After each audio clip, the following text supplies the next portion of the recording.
Yeni bir videodan daha herkese merhaba. Ben Sefa Kandemir. Yeni Suzuki e-Cross. Tasarım ve özelliklerini gördüğümüz anda Japon otomobillerini yakından takip ediyorsanız hemen bir yerlerden tanıyacağınız yeni e-Cross uygun fiyata özellik yağmuru sunuyor. Benim Suzuki markasının bu politikasını çok beğendiğimi ekleyecek de olursak fiyat performans konusunda lider olması işten bile değil. Ben özellikle bu tarz bizi öyle donanımla paketle uğraştırmayan modelleri çok seviyorum. Yeni e-Cross da bu modellerden biri. Haydi gelin yeni Suzuki e-Cross ile ilgili bilmeniz gereken her şeyi en anlaşılır şekilde öğrenmeye başlayalım.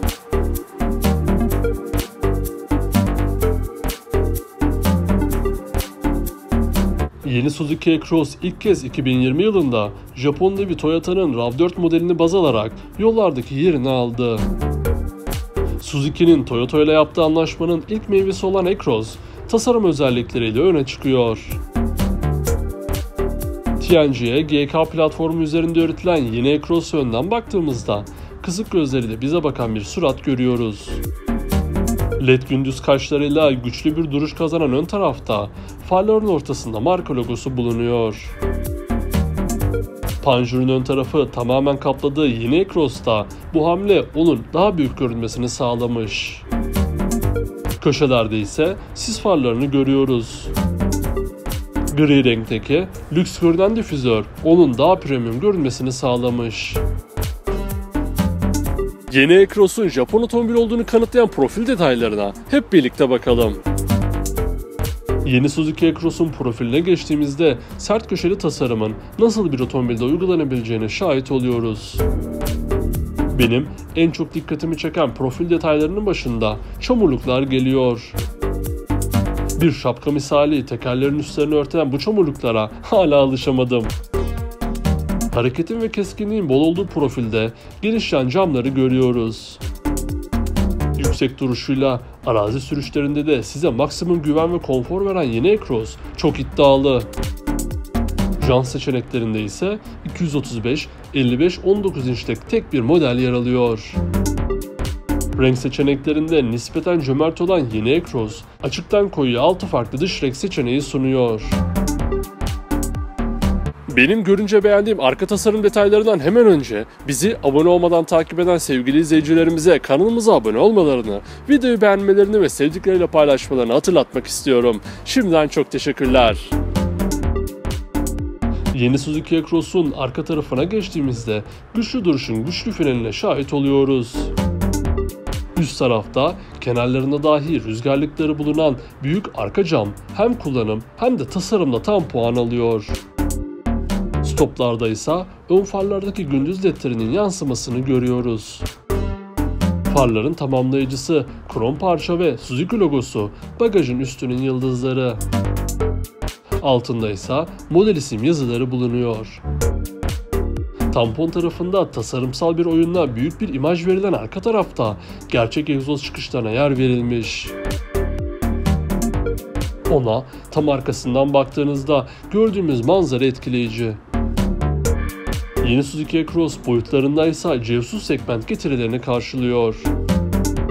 Yeni e-Cross 4635 mm uzunluğunda, 1855 mm genişliğinde ve 1690 mm yüksekliğinde boyutlar sunuyor.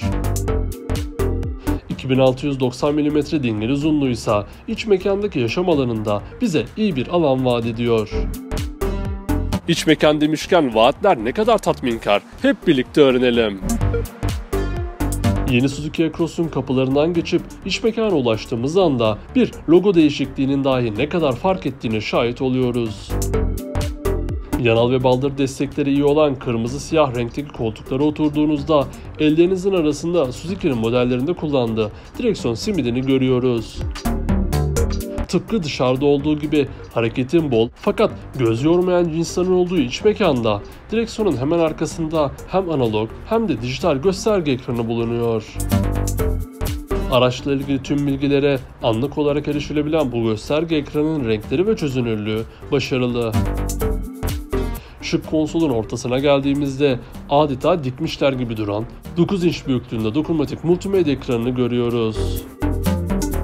Apple CarPlay ve Android Auto özelliklerinin de kullanılabildiği bu ekranın teması ve çözünürlüğü sınıf standartlarını karşılıyor. Bu ekranın altında havalandırma çıkışları ve çift bölgeli klima kontrol ünitesi konumlanmış.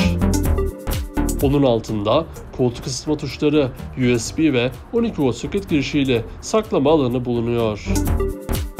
Çok uzun olmamasıyla ele tam oturan vites kolunun hemen yanında elektronik el freni ve mod seçim tuşlarına yer verilmiş.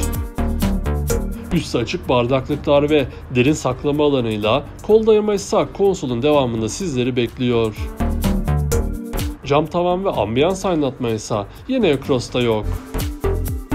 Yeni Acros'un yüksek tavan çizgisi sayesinde yolculara ferah bir seyahat yaşatacak arka koltuklarına geçtiğimizde aradığımızı buluyoruz. Destekler açısından zayıf olan arka koltuklara oturduğunuzda baş ve diz mesafesi konusunda büyük problem yaşamayacaksınız. Buna ek olarak hibrit motorunun getirisi alçak şaft tüneli de artılar hanesine yazılıyor. Ayrıca orta konsol üzerinde yolcular için USB bağlantı noktası ve havalandırma çıkışlarına da yer verilmiş.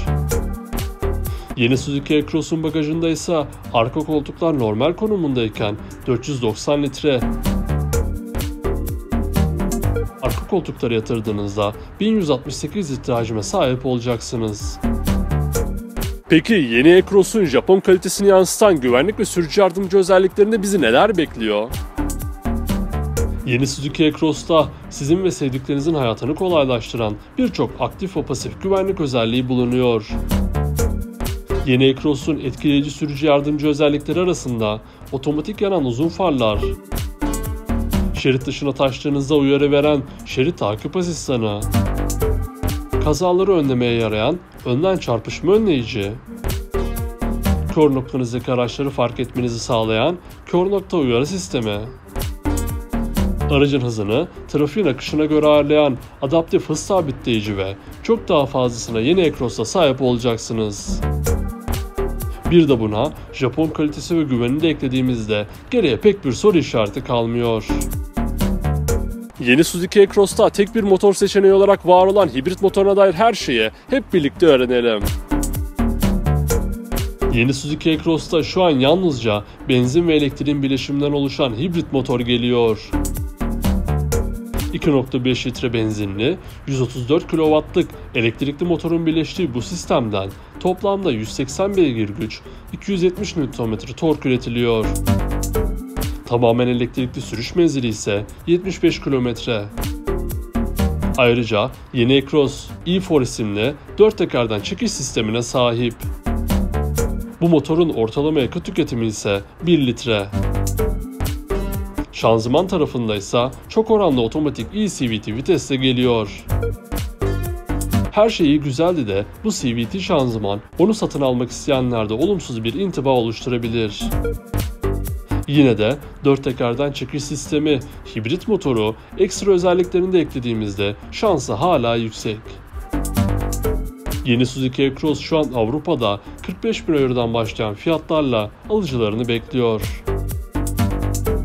Birçok özelliği standart olarak sunduğunu varsayarsak bu fiyat yeni Suzuki Acros için oldukça iyi. Yeni Suzuki Acros'un baştan sona bilmeniz gereken tüm özellikleri bu şekildeydi. Ben yeni Acros'u gerçek anlamda çok beğendim. Özellikle de birçok özelliği böyle tek pakette sunan modellere karşı ayrı bir sempatim var. Peki siz yeni Suzuki Acros hakkında ne düşünüyorsunuz? Aklınıza takılan her şeyi ve yeni Suzuki Acros hakkındaki düşüncelerinizi yorumlar kısmında birlikte tartışabiliriz. Ayrıca sonraki videolardan anında haberdar olabilmek için kanalımıza abone olmayı, videoyu beğenmeyi ve sevdiklerinizle paylaşmayı unutmayın. Bir sonraki videoda görüşmek üzere. Kendinize iyi bakın. Sağlıcakla kalın.